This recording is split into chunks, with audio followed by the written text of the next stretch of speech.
Dan Illman, Matt Bernier, race number 4 at Oaklawn on Arkansas Derby Saturday is the Grade 3 $500,000 Count Fleet Sprint Handicap. It's a great card at Oaklawn on Saturday, but make sure to get your bets in early. Take advantage of the first post bonus presented by DRF Bets. Bet $25 to win on one horse in race number 1 at Oaklawn and or Keeneland on Saturday. Get a $10 bonus whether your horse wins or loses. DRF.com/preps is where you need to go for all the details. Only a 5-pack for $500,000 as we take a look at the field for the Grade 3 Count Fleet Sprint, but two pretty big names, the speedy Mitole, the classy Whitmore. Let's begin with the Keeneland graduate, the number 1 Mitole. He's won 5 of his last 6 races. He returned off a lengthy layoff to blitz an optional claiming field. This is going to be tougher. I mean, this is kind of the test for him, isn't it? I mean, throughout his career, he's only run in 3 stakes races. I know he really hasn't done anything wrong in his life, but he's never faced a horse the caliber of Whitmore. And so this is going to be sort of the acid test. If he gets through this, you're looking at arguably one of the best, if not the best sprinter in the country. I'm going to be very, very interested to see how things play out, because on paper, if you just go through the sort of X's and Y's and Z's as far as handicapping is concerned, he is the only real speed in the race, and he's drawn on the rail, and his regular rider also is the regular rider of Whitmore. He stays aboard Mitole.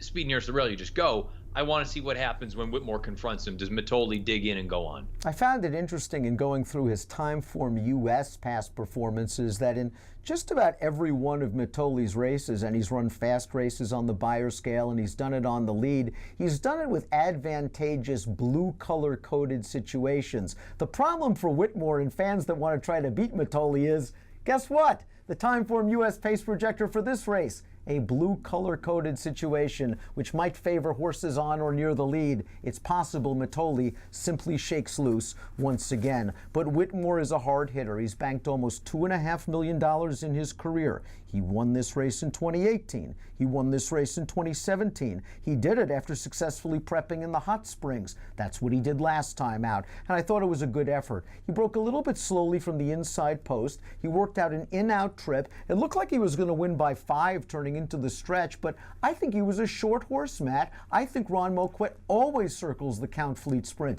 has always had success with a sharp Whitmore second time back. The only question is, how much ground is he going to give Mitole going into the turn?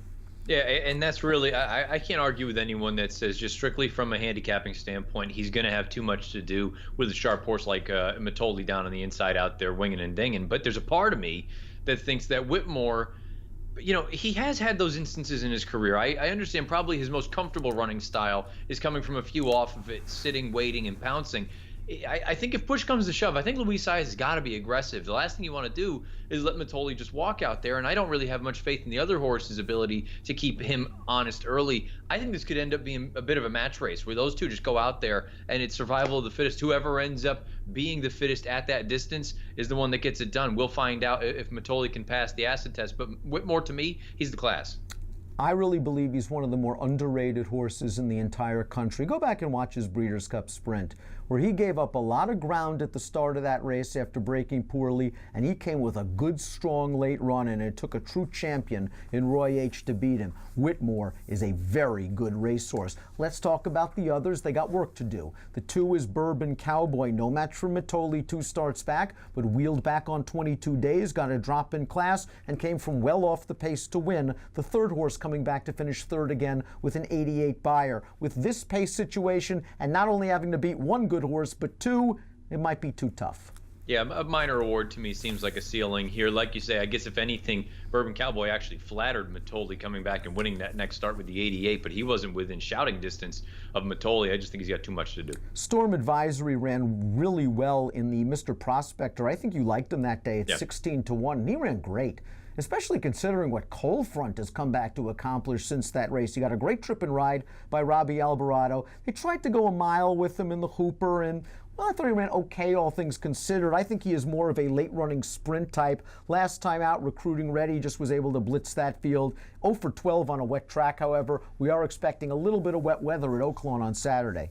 Yeah, the wet record concerns me greatly in here. And also, it's one of those things. I thought he ran really well in the Thistledown race. They stretched him out to the Clark, obviously too far. They turned him back, ran really well in the Mr. Prospector. I'm starting to wonder if we're going the wrong way, if he's trending off form, because these last two, for my money anyway, have left a little bit to be desired. Indiana bred Operation Stevie took down a nice horse in Warriors Club last time out, going a 2-turn mile at Oaklawn.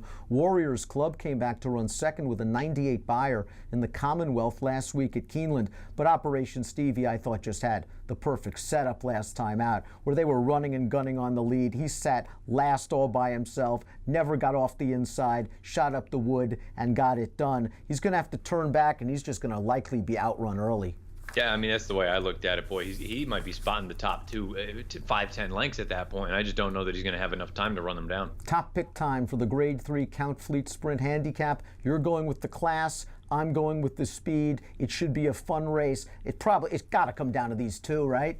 I mean, I'd be stunned if one of these two didn't win the race. And really, it's not even so much a knock against Mitole that I'm not really against him. It's just I'm curious to see what happens when a quality horse looks him in the eye. Who knows? Maybe he's not even going to be able to look him in the eye. Maybe Mitole's just too fast. But I want to see how Mitole reacts when he's really challenged by a good horse. And I know Whitmore's not going to pack it in. He's going to go on and fight. Whitmore looks to win this race for the 3rd consecutive year. Truly remarkable. I'll go with Mitole. 1-4 for me. I'm assuming 4-1 for Matt in the Grade 3 Count Fleet Sprint Handicap. Lots of graded stakes action at Oaklawn on Saturday, culminating with the Arkansas Derby. Race number 1 isn't a graded stake, but you get a bonus by betting. $25 to win on any horse in race number 1 at Oaklawn and or Keeneland on Saturday. Get a $10 bonus, win or lose, only with DRF bets. Ready, set, bet. Approximate post time for the Count Fleet, 2:18 Central. Best of luck.